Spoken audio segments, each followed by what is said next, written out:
Coming up on Mountain News this morning, an old local high school building catches fire for the second time in recent years. And a group of students in our region play their part in fighting the Eastern Kentucky opioid epidemic. Dedicated to Eastern and Southern Kentucky, this is WYMT Mountain News this morning. Good morning, I'm Keaton Hall. Dakota Makers is off today. It's currently 5:30 on your Thursday morning. Let's check in with Brandon Robinson for a look at your forecast this morning. Keaton, fairly quiet as we head out the door this morning, but we'll see back and forth with clouds and some sunshine. A little cooler today and some rain chances still around as well. Let's take a look this morning, I-75 at Mount Vernon. We've been talking about it for a couple of days on the air. This camera was a little dirty. I think they've switched the angle on it. Maybe just a different camera out there, but you're seeing another look this morning, looking pretty quiet there as you head through the first part of your day. Temperatures only 150 left now. Logan is the only one at 50, down to 49 in Irvin, 49 a popular number. Prestonsburg, Ashland, 48 in London and Somerset, 46 in Clintwood, 43 in Wise this morning. We see 42 in Paducah, 47 Cincinnati, Lexington and Jackson, 50 in the Tri-Cities, one of the warmest spots in the region. 12-hour planner today, sunrise at 7:31, sunset at 7:49, and you'll see a mix of sun and clouds throughout the day, maybe more clouds at times, maybe more sun at times, and stray chances for passing showers can't be ruled out as well. Keaton. Thank you, Brandon. We now know the identity of two people who died in the triple shooting that happened in Pike County on March 18th. Kentucky State Police say 20-year-old Jayon Divins and 21-year-old Lyndon Ellis, both from Ohio, were the ones that died. The shooting happened in the stopover community of Pike County. Third person was also shot and injured. We still don't know the name of the condition or the condition of that person. No information has been released about what led to the shooting. The Laurel County Sheriff's Department has made an arrest in the death of a well-known Laurel County businessman. Deputies say after months of investigation, they arrested 62-year-old Brian McCarty's girlfriend, Victoria Strelski, for his murder yesterday. The two were in a relationship at the time of McCarty's death. In September, he was shot multiple times inside his home, resulting in his death. He was discovered after he failed to show up to a meeting. Deputies say they found significant information during a search of his home that led to Strelski's arrest. She is charged with murder, forgery, and tampering with physical evidence. She's scheduled to be in court on Friday. One person is dead after a two-vehicle crash that happened yesterday morning on US 23 in Floyd County. Crash happened around 7 a.m. just past the Kentucky 80 interchange heading towards Pikeville. Officers say Jerome Jenkins of Prestonsburg died in that crash after his truck was hit by a car driven by Stephen Newsom of Virgie. Officers believe Newsom was suffering from a medical emergency and had been driving north in the southbound lanes of US 23 for about 3 miles before hitting Jenkins' vehicle. Lexington man wants to get the word out after he says he and his partner were the victims of a hate crime.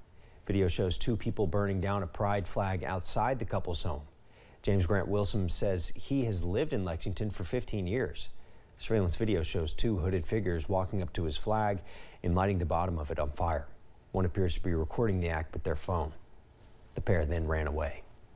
We weren't home, but we easily could have been, and and this could happen to someone else somewhere else where they are home, and it does catch their house on fire. So under specific circumstances, this could have ended a lot worse, and I do consider it a hate crime. Wilson and his partner say a detective was assigned to this investigation. They said they hope talking about this incident can be educational for Kentuckians.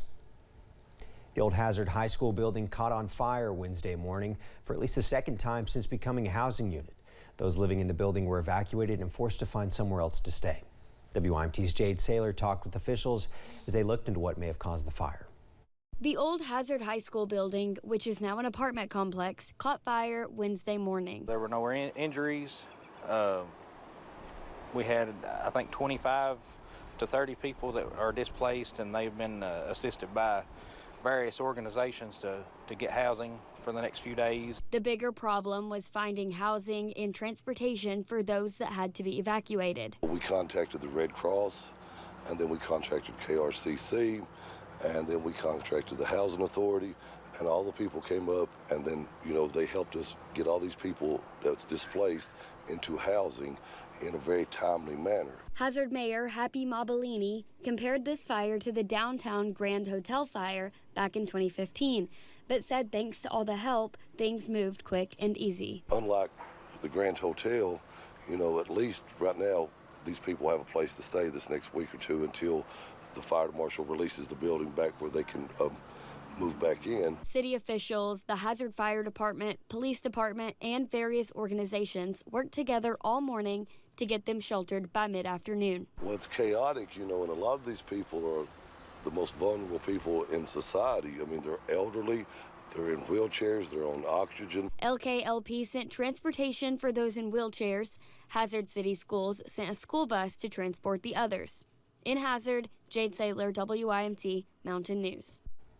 Animal control officials also stepped in to help because some of the people living there had pets. The cause of the fire is still under investigation. The building housed Hazard High School between 1924 and 1976. Tick season is quickly approaching, and that means we need to be extra careful as outside diseases can easily spread by ticks attaching to your body. While Lyme disease is one of the most common and well-known diseases spread by ticks, researchers are finding the Heartland virus is circulating more within ticks across the Midwest and South. Heartland virus, as the name implies, is a virus, so there's not a lot that we can do to prevent it or to try and control it once in your body. While there have only been a couple cases so far in Kentucky, it is something researchers will be watching for. If you ever have a tick attached to you, you're advised to find some fine point tweezers and get as close to the head of the tick as you can to pull it off.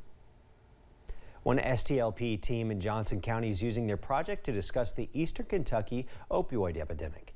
A team of 8th, 4th, and 5th graders decided to create a presentation and website called Slaying the Opioid Problem, or STOP. The team hopes the program will help folks who are battling addiction find help and other resources. The team also conducted a survey of the school and found that nearly 92% of teachers knew a student who was or currently is impacted by addiction or drug abuse. We asked one member of the team how they decided on a name. We chose this because we want people to stop drugs, and we thought that if we put it in capital letters that it would be like outstanding and people would look at it and like look at the website and stuff like that. If you or a family member or a friend are suffering with addiction, you can find the STOP program on our website. The team said they would also appreciate any comments or criticism of the website via an exit survey. Some say the best way to learn something is to live it.